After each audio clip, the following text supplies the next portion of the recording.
नमस्कार. साधारण 12 वर्षाची 7वीची विद्यार्थिनी त्या दिवशी माझ्याकडे काउन्सिलिंगसाठी आली आणि मला बोलली की मॅडम मला हल्ली खूप अस्वस्थ वाटतं, कशामध्येच मन लागत नाही आहे, झोप लागत नाही आहे, भूक लागत नाही आहे, जेवण जात नाही आहे, काहीच करावंसं वाटत नाही आहे. तिला थोडंसं बोलतं केल्यानंतर माझ्या लक्षात आलं की तिला एका मुलावर प्रेम आलं आहे आणि तो मात्र तिच्याशी बोलणं टाळतो आहे. ते आधी चांगले मित्र होते. तिच्या मते ते तिचं पहिलं आणि शेवटचं क्रश आहे. टीन एजमध्ये अनेक शारीरिक आणि भावनिक बदल होत असतात. त्यामध्ये अपोजिट जेंडर अट्रॅक्शन वाटणे, लव, लस्ट, फिजिकल अट्रॅक्शन ही अतिशय साधारण गोष्ट आहे. पण मग ह्यामागचे सायन्स काय आहे बरं? Hormonal changes. साधारणपणे या वयामध्ये मुलींमध्ये इस्ट्रोजेन आणि मुलांमध्ये टेस्ट्रोजेन नावाचे केमिकल डेव्हलप होत असते आणि त्यामुळे अपोजिट जेंडर अट्रॅक्शन निर्माण होते. आपल्याला वाटते की ही हृदयाशी संबंधित आहे, परंतु नाही, हा माइंड गेम आहे.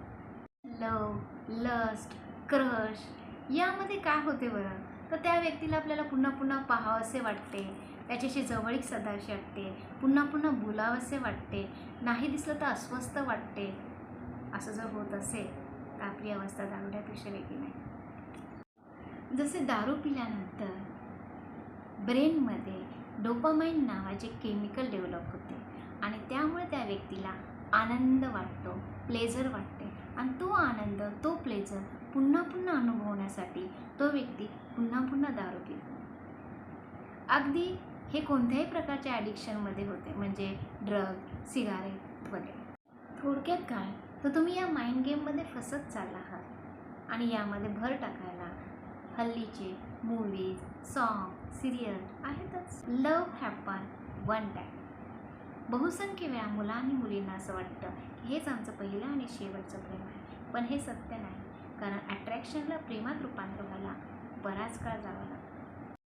मग तुम्ही म्हणाल, नाही मॅडम, हे आमचे प्रेमच आहे, अट्रॅक्शन नाही. तर स्वतःला एक प्रश्न विचारा की हा व्यक्ती माझ्या प्रगतीसाठी, माझ्या शैक्षणिक प्रगतीसाठी मला मदत करतो आहे की त्याचा अडथळा येतो आहे? की मुलांना माझा प्रश्न आहे की ज्या मुलींना फिरवण्यासाठी तुमचा अनमोल वेळ आणि पैसा तुम्ही खर्च करत आहात, त्या मुलीचा जेव्हा लग्नाचा विचार होईल तेव्हा ती तुमच्यासारख्या अपयशी मुलाचा विचार करेल का?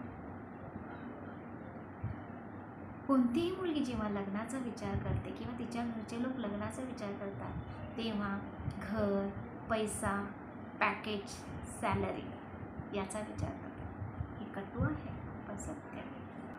No one is perfect. जेव्हा आपण कोणाच्या प्रेमात पडतो तेव्हा आपल्याला असं वाटतं की हीच व्यक्ती माझ्यासाठी परफेक्ट आहे.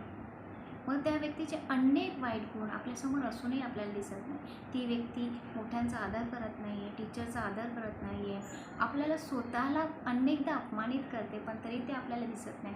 आपण आपला सेल्फ रिस्पेक्ट गहाण ठेवून जर त्या व्यक्तीला मिळवत असेल तर ती व्यक्ती मिळूनही आपण कधीही सुखी राहू शकत नाही.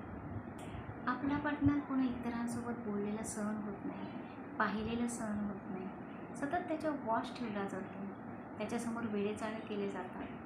तो कोणाशी बोलला, कुठेही गेला तर त्याच्यावर विश्वास नसतो, विश्वासाचा नामोनिशाण नसतो. अशा वेळी याला प्रेम म्हणायचे की पॉझिटिव्हनेस हे आपण एकदा चेक करायला हवं. कारण अशा प्रेमामध्ये तो व्यक्ती ना स्वतःची प्रगती करत ना आपल्या पार्टनरची प्रगती करू देत. लव, लस्ट, प्रेम, अट्रॅक्शन याला माझा विरोध नाही आहे, पण हो, हेही सत्य आहे की हा हृदयाचा खेळ नसून बुद्धीचा खेळ आहे, माइंड गेम आहे आणि आपल्याला याला बळी पडायचं नाही. तुमचा शैक्षणिक प्रगतीचा, लाईफ स्किल शिकण्याचा, करिअर चॉईस करण्याचा आहे. याच काळात तुमची शैक्षणिक प्रगती होणार आहे, तुमची जीवनशैली, तुमची लाईफस्टाईल वळण घेणार आहे आणि म्हणून वेळेचे महत्त्व ओळखून कशाला प्रायोरिटी द्यायची हे आपल्याला ठरवता आले पाहिजे. धन्यवाद.